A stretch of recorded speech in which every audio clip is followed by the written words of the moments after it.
Hi guys, my name is Courtney and today I'm going to be doing my June TBR. June is Pride Month, and for the past 2 Pride months, I believe, I have been reading exclusively or almost exclusively queer fiction. I've really enjoyed doing this every year and it's just really fun for me. Of course, I read queer books all throughout the year, but it's just something special to be like, only queer books. But I have a pretty chunky TBR pile because there's a lot of books that I want to read, and I have been slowly preparing over the past couple months, picking up queer books that I wanted specifically to read in June. So first, I guess I will start with the books that I immediately picked up on June 1st to specifically read this month. 2 of these are new releases that came out on June 1st, one of them being The Witch King by H.E. Edgman. I know next to nothing about this except that I love the cover art. This character reminds me of Ronan, and so I'm very interested in them. And I know next to nothing about this. I think it is either paranormal or speculative in some way, but I do believe it takes place in our world with magic in our world. And if I'm not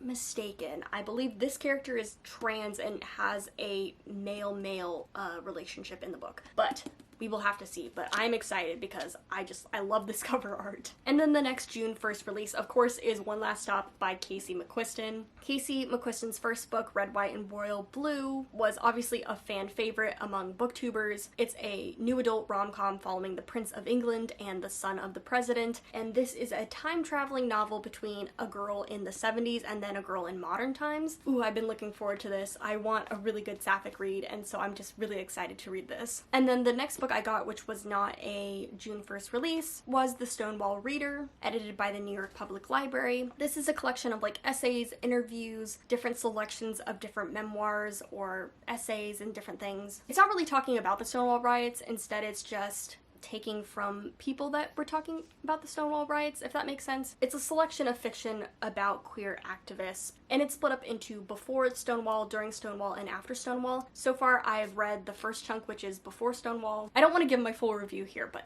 if you don't know a ton about Stonewall, this is like not the beginner's guide to it, but it's a great selection of different queer people throughout this time period. Another nonfiction that I picked up was Ace, What Asexuality Reveals About Anxiety, Society, and the Meaning of Sex by Angela Chen. Read like the first 70-ish pages in May, and I'm excited to continue this. This is basically just a book talking about asexuality and the ace spectrum. If you already know a ton about ace and aro identities, this book is not going to tell you a lot of new things, but I do think it is a really good read so far. But again, I'll talk about this more in a wrap-up. But let's get into some more fiction reads. So another book I picked up was Heartstopper by Alice Oseman. This is a continuation of the Heartstopper graphic novels. This is a webcomic that has been since adapted into a book. And this is just a really cute comic about these 2 boys falling in love and having a relationship together. And it's really cute, and I'll talk about it later. Also by Alice Oseman, I have Loveless. This is about a main character who identifies or is beginning to identify as aro ace, so asexual and aromantic, and I've heard a lot of mixed feelings about this. I'm planning on doing a whole review on this book. I really want to read this and I really want to talk about it, so I'm really excited.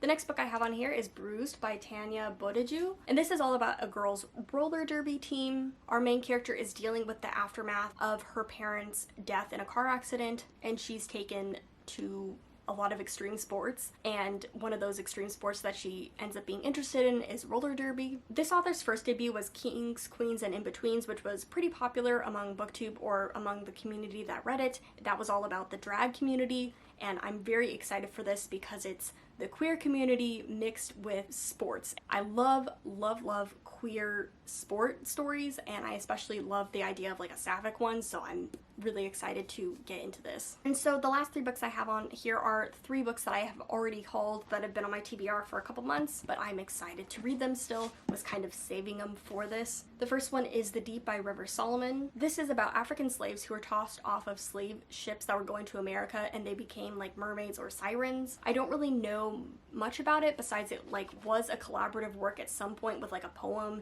and a song, I believe, and it has since become this book. I've never heard anybody talk bad about this novella, and I'm just really excited for River Solomon's work. So excited that I have 2 books by them. This is An Unkindness of Ghosts, which takes place in deep space. It's about people living on this spaceship, where the spaceship is kind of in this weird hierarchy or caste system that is similar to the antebellum South. So I believe this book is going to be about the intersections between race, gender, sexuality, class, and I'm just really excited for this. I love queer sci-fi. I love literary fiction that is very genre-based, so I think this is going to be really good. And then the final queer book that I have on here, which I might not get to because it is a little bit chunky, is In Other Lands by Sarah Reese Brennan. I know next to nothing about this author besides that they wrote the Fence spin-off books. If you don't know, Fence is like a comic book about fencing. They've kind of been on hiatus and it's been kind of weird, but then they had like these not canon, kind of in canon novels that this writer wrote. I'm very interested in those books as well, but